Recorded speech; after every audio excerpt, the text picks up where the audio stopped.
So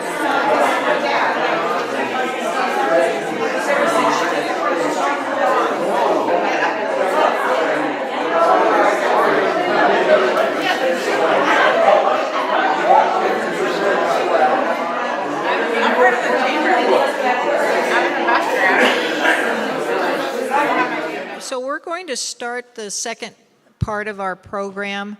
This is where our community has the opportunity to ask questions of our panelists.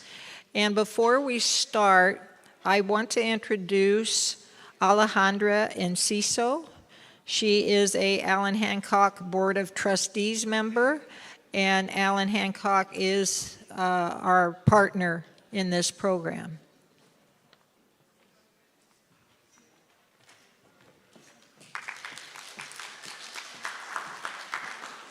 Oh, wow, there's a lot of questions. I'm glad. Then I don't have to tell you to participate. Good evening and welcome everyone to Alan Hancock College. It is a privilege and an honor to be here and to help hold space for conversations like this that are so important. As a daughter of immigrant, migrant, farm working parents and first generation grad student from Hancock and CSUN, I know that it's important to live up to our parents' expectations in the sense that they had an American dream to come to this country for a better life. And they gave that to me, so I'm very privileged in that way. I'm also very privileged in the fact that I'm able to travel and communicate with my community and represent my community. So I hope that if you take anything from today is that we vote strongly to elect individuals that represent us and our values, and that really do the community, promise to the community and hold those promises accountable to create equality, justice, and a hope in each and every one of us. So thank you. I hope you enjoy the rest of your evening. And with that, I leave you to enjoy.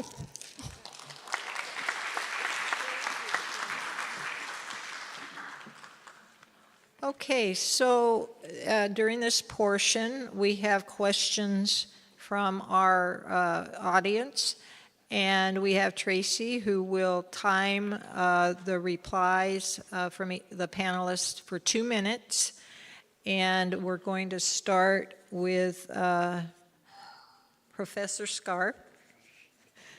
And the question for you, in such a shifting system between federal, state, and local, what actually ensures immigrants' rights are consistently protected in practice?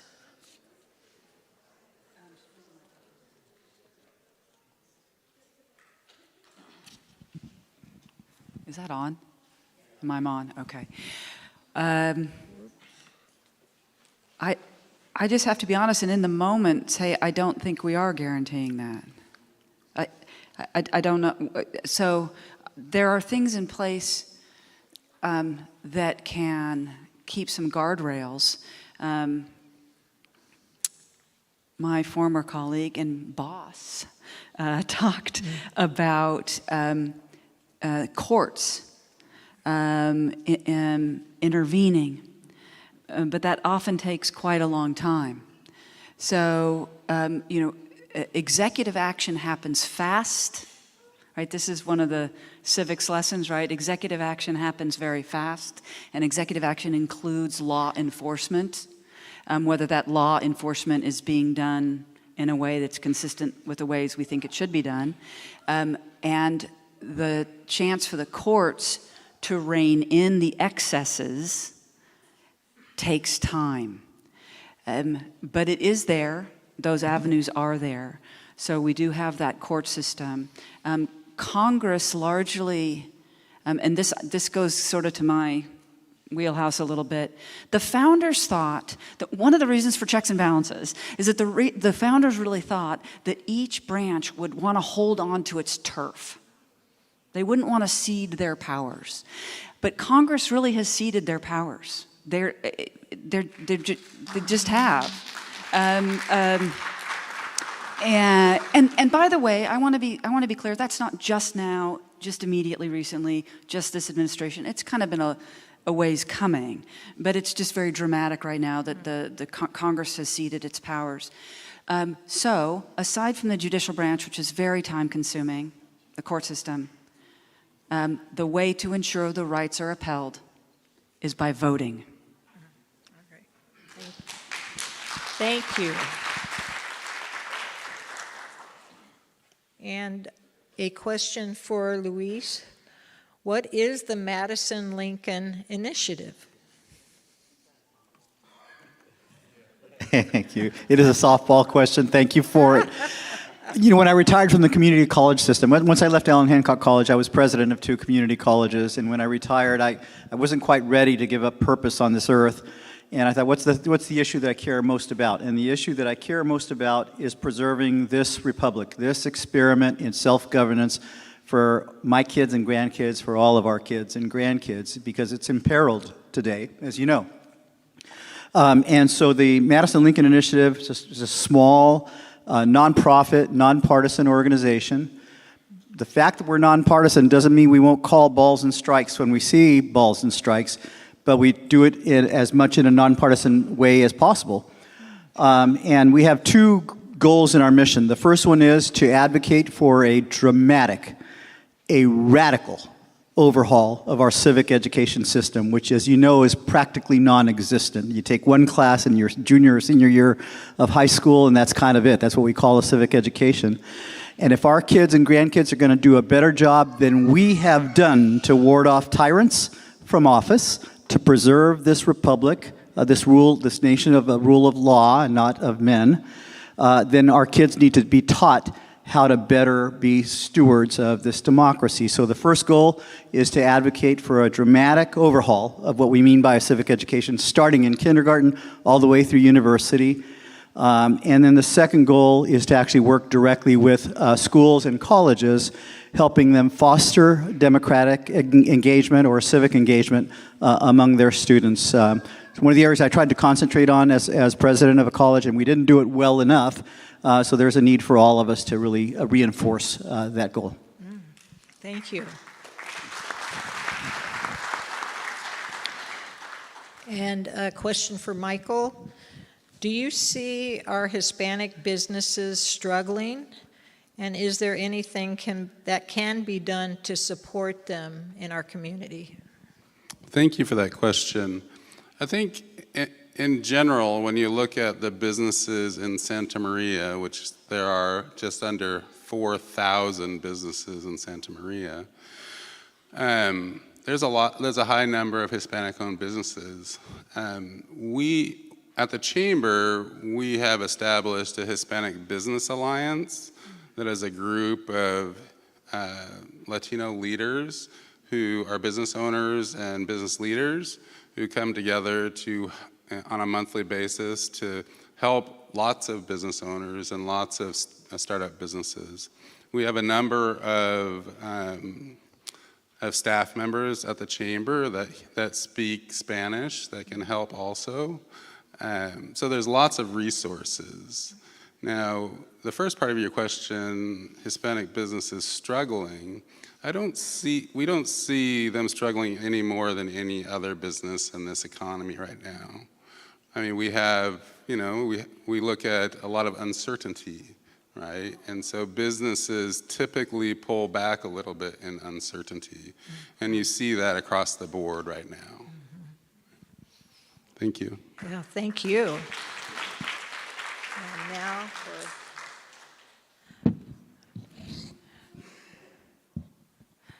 Okay, Blanca, this question was written and it's got your name on it. Okay.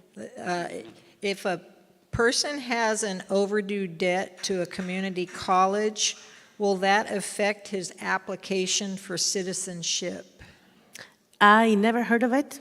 I don't believe because that debt is, I don't think it's with the state, right? It'll be with the state, so it's not federal. Okay. Only if they own child support, they have to have a payment plan. As long as it's, even if it's $7,000, $10,000, as long as you show a pattern of payments, you can still apply for citizenship. Okay. But college debt, yeah, it doesn't apply because it's not federal. Okay, thank you.